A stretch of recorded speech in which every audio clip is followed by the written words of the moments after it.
This is our Forex blog for July 22nd, 2014.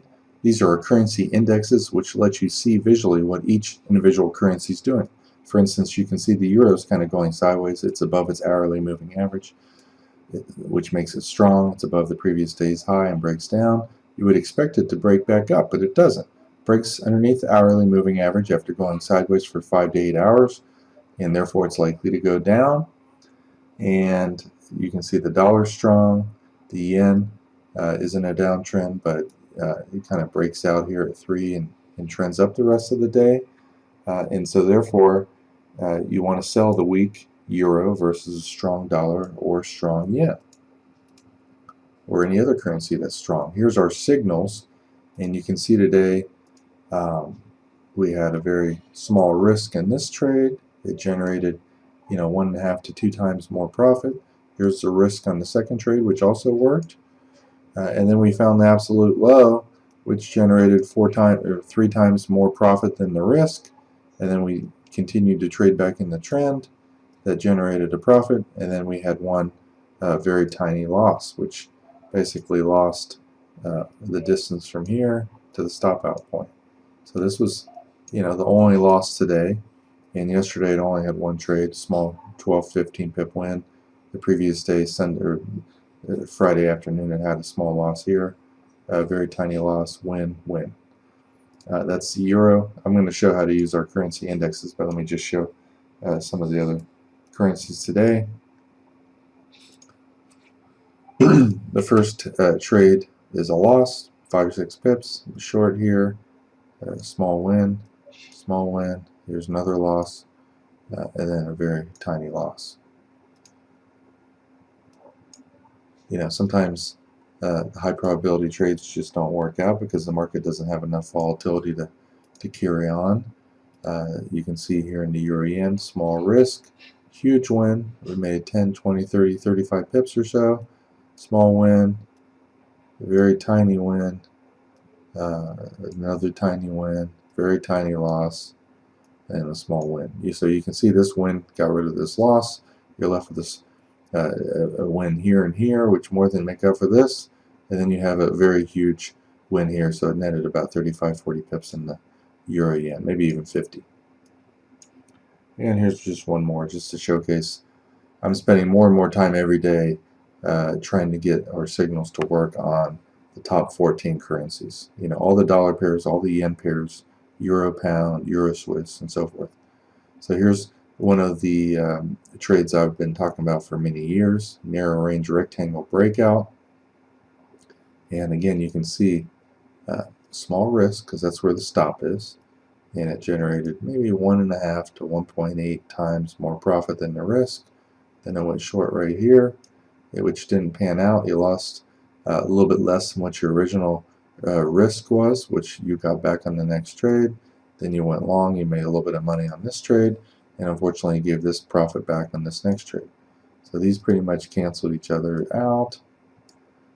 This loss pretty much canceled out some of this win here, and you're left with basically this plus this is your profit. You made about 20 pips in the euro dollar Swiss. I think the Australian dollar did well too. Let's see how this one did.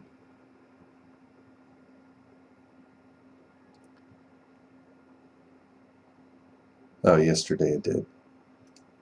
Today I actually lost money. It bought this little pullback right here, which didn't work, and then this one pretty much got stopped out of break even, so it lost 7 or 8 pips today.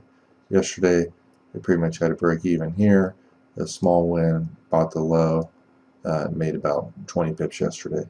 But if you look at the high minus low, how much it actually moved during the whole day, it moved 10, 20, 30, 35, 40 pips. The profit during that day was almost the entire range of movement. I mean, that's just unheard of. And you can see the previous day pretty much break even, small win, loss here, huge win, and nice win. So you had 10, 20, 30, 40, 45 pips profit that day, and the high minus low is only 50 pips. It almost made the entire low minus the high, or high minus the low. Alright, so if you want to discretionarily trade, it's even easier than using our signals, in my opinion. Basically just look for the strongest currency and you buy it versus the weak. So the dollar here, you can see the daily trend's up, weekly and monthly. It made a move above the previous day's high, dotted line in green. It's above its hourly moving average. It's above the point of control, which is a value area. This is market profile technology. This is where most traders have positions in all dollar pairs during the previous day. You have a multi-hour sideways rectangle pattern. So when it breaks out of there, it's very likely to go up. Now the euro is already going down. The yen has just broken out of this trend line here. It's about to. It's right at that level. If it goes down, you can certainly buy the dollar yen. But you really want to look for the weakest and most likely one to be going down. The Australian is pretty strong, but it's at the upper containment band, so it's likely to reverse.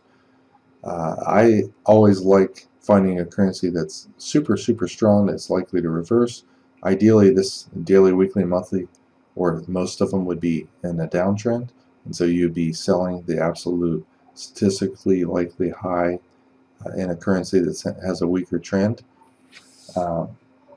But the Australian dollar is very likely to fall around 330. So let's bring that currency up. Take a look. And it doesn't always fall immediately. Some of these strong currencies will go above their upper containment bands. But that was around 330 or 4, and you can see over the next couple hours it's been going down.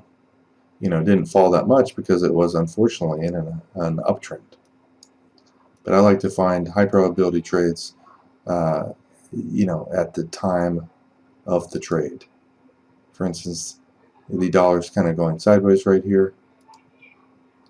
Here is a New Zealand, which has been going down. It's underneath this hourly moving average for 14 hours or so. It's underneath the previous day's low. It's likely to have some selling on it. And the perfect oscillator is at an extreme right here, the upper line. Most of the time that these areas get hit, the market goes down, especially when the longer term trend is down. So as you can see, selling it here and here is a good idea. The dollar was strong, and so was well, actually the yen gets stronger after 3. So selling the New Zealand dollar around 2 makes sense. So let's take a look at the New Zealand dollar. 2 o'clock in the morning. We're looking for sells, and it's as simple as really as drawing a trend line underneath the lows, and your stop is above the high. The New Zealand's weak on all time frames. The dollar's up, and as you can see, it falls only about 15 pips, and then it makes another pullback where you might sell it again, and again it goes down. And pretty much trends are defined by lower highs and lower lows. Here's the next high. It's lower, lower low, lower high, lower low. When it breaks above this high here, you have to assume it might be in the beginning of a new uptrend. So you got to be very careful in selling the high. Let's bring up our signals in the New Zealand dollar and see how it did. Again, we have about 484, 486 different signals, and there was only really one trade in this New Zealand dollar. We really look for deeper, stronger pullbacks. This one was weak. I usually look for a 3 to 5 bar pullback of at least 12 to 15 pips. This looks like it was a very tiny pullback, so it didn't meet our criteria. This one was also a tiny pullback here. 2 little tiny trades. And ironically, the only trade that showed up today was a counter trend trade that generated 3.5, 4 times more profit. And then again down here, which we are still in the trade, but we've already locked in what our initial risk is. So even though currency indexes are telling you to sell it, which over the last 2 days you can see that the trend has been mostly down. Our signals, use our statistical tools, and they actually gave buy trades in this because there wasn't enough of a pullback. If these down moves were followed by deeper pullbacks, or for instance, if the market fell this much and it rallied up to the 50% or 62% Fibonacci area, we would look for sells. But that's not the case. It kind of fell, rallied up, and then this was the last swing down. There was no pullback in reversal at the 50 or 62%, and this wasn't a big enough move to really justify a sell here, so we don't go short. And our counter trend methods, actually ironically made more money than trading with the most likely direction, which was down.